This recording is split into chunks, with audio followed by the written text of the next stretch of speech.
Okay, evaluating functions by Caitlin Teeter.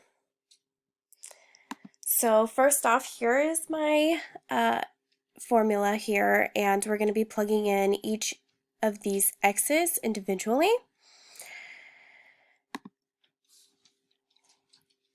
So the first one, we'll start with f and x represented as -3. So I'm going to plug in -3 for every x. So fx equals 6 times -3 essentially minus 1, and 5 times -3 plus 2. So we'll write that down as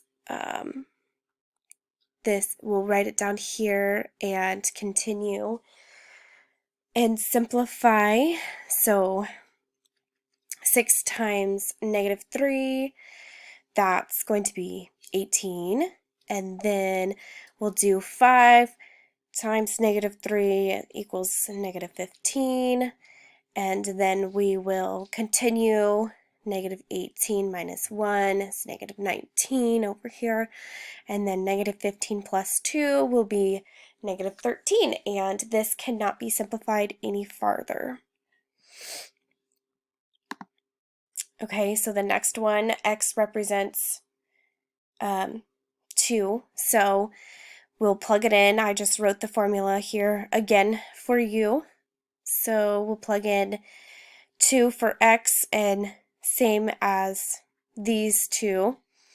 So 6 times 2 is 12, and then 5 times 2 is 25. Then we'll continue.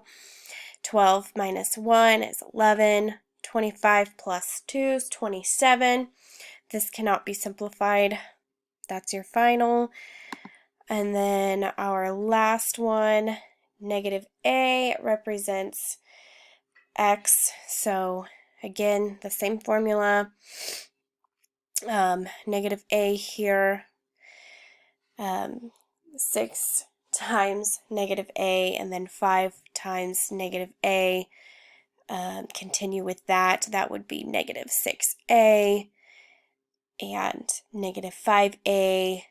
And then we have to subtract and then add the bottom, -7a, and then -3a, and then this can't be simplified. So, and then that's our ending result.